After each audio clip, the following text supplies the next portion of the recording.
Salam jumpa kembali sahabat-sahabat Batam Oasis Center yang terkasih. Sehari setelah gereja merayakan pesta bertobatnya Rasul Paulus, gereja langsung mengenang dua sosok orang kudus yang disayangi oleh Rasul Paulus. Mereka adalah Santo Timotius dan Santo Titus. Berikut beberapa informasi menarik sehubungan dengan kedua murid kesayangan Rasul Paulus ini. Beberapa informasi ini kami himpun dari sangsabda.wordpress.com, imankatolik.org.id, dan catatan seorang OFS.wordpress. Mari kita langsung saja ke informasi yang pertama. Kita baca bersama kutipan-kutipan surat Rasul Paulus berikut ini. Kepada Timotius, anakku yang sah di dalam iman, kasih karunia, rahmat dan damai sejahtera dari Allah Bapa dan Kristus Yesus Tuhan kita menyertai engkau. Kepada Titus, anakku yang sah menurut iman kita bersama, kasih karunia dan damai sejahtera dari Allah Bapa dan Kristus Yesus Juru Selamat kita menyertai engkau. Sahabat, dari kedua kutipan ini kita bisa menyimpulkan bahwa Timotius dan Titus adalah murid-murid kesayangan dan rekan-rekan kerja dari Rasul Paulus dalam kegiatan-kegiatan kerasulannya memberitakan kerajaan Allah dan menyerukan pertobatan. Rasul Paulus memandang kedua orang kudus ini sebagai anak-anaknya yang sejati dalam iman. Informasi yang kedua, dari sekian banyak surat pastoral yang ada, Rasul Paulus menulis 3 pucuk surat pastoral, 2 untuk Timotius dan 1 lagi untuk Titus, guna memberikan dukungan serta dorongan di samping juga nasihat-nasihat yang penuh hikmat bagi kehidupan pribadi mereka dan juga untuk pengelolaan dari komunitas-komunitas Kristiani yang dipercayakan kepada mereka masing-masing. Informasi yang ketiga, mari kita lihat bersama tentang Timotius. Ayahnya adalah seorang Yunani dan ibunya adalah seorang Ibrani yang bernama Yunike yang kemudian memeluk iman Kristiani. Neneknya yang bernama Lois juga seorang Kristiani. Mereka membesarkan Timotius dalam tradisi dan iman Yahudi dan dalam pengetahuan akan kitab suci agama Yahudi. Bahkan kitab suci agama Yahudi menjadi sumber bacaan utamanya. Timotius dibaptis oleh Paulus dalam perjalanan misionernya yang pertama saat ia mengunjungi Likaonia. 7 tahun kemudian dalam perjalanan kedua Rasul Paulus, Timotius sudah bertumbuh menjadi seorang anak muda yang aktif dan saleh. Ia direkomendasikan kepada Paulus oleh komunitas di Listra, maka Paulus pun mengambil dia sebagai asistennya. Karena orang-orang mengetahui ayah Timotius adalah seorang Yunani, maka Timotius pun disunat sehingga dia lebih dapat diterima di kalangan Yahudi sebagai seorang pekerja di bidang kerasulan.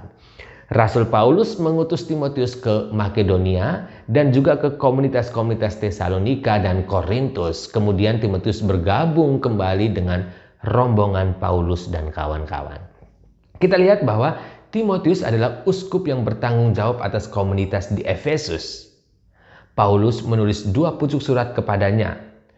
Dalam suratnya yang kedua, Paulus mengungkapkan afeksi dan penghargaan yang tinggi terhadap Timotius mengingat imannya yang tulus dan air matanya. Dia berterima kasih penuh syukur kepada Allah untuk Timotius yang merupakan penyebab sukacita baginya. Timotius dikenal sebagai seorang yang bersama Paulus menulis 6 pucuk surat. Mari kita perhatikan.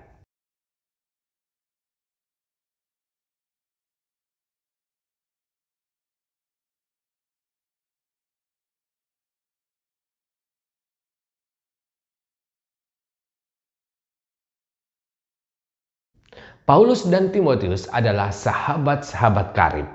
Dalam pemenjaraan Paulus yang pertama, Timotius berada di sisinya. Dan Paulus meminta untuk ditemani oleh Timotius waktu Paulus dijebloskan ke dalam penjara untuk kedua kalinya di Roma. Tidak jelas apakah Timotius dapat memenuhi permintaan Paulus yang kedua ini. Timotius barangkali atau meninggal dunia pada saat sedang dalam pelayanannya di Efesus. Informasi yang keempat, mari kita lihat bersama tentang Titus. Santo Titus adalah seorang non-Yahudi yang dipertobatkan menjadi Kristiani dalam perjalanan misioner Paulus yang pertama. Ia berasal dari Antioquia di Asia Kecil. Dia menemani Paulus dan Barnabas ke Yerusalem untuk menghadiri konsili mengenai hukum Musa. Di sana sejumlah orang menghendaki agar Titus disunat. Namun Rasul Paulus menentang ide seperti itu. Rasul Paulus sangat mempercayai Titus yang menjadi perantara antara dirinya dan gereja Korintus guna membangun kembali keharmonisan di antara mereka.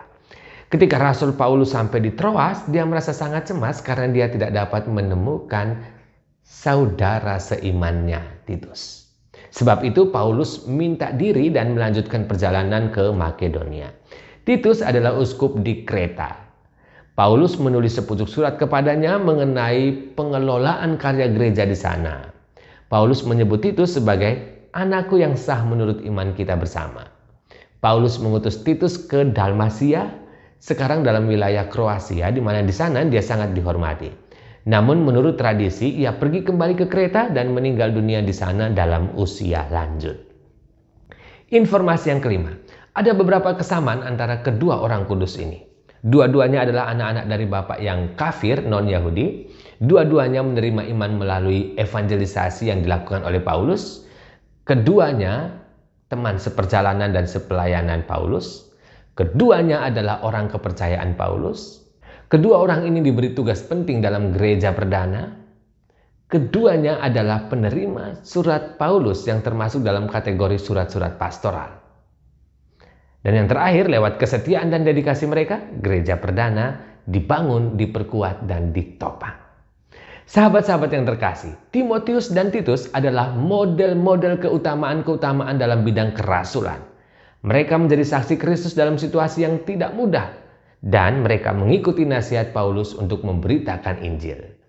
Iman mendalam akan sabda Allah dan komitmen yang teguh untuk memberitakannya adalah dua keutamaan yang sangat diperlukan oleh seorang yang berfungsi dalam bidang pelayanan pastoral.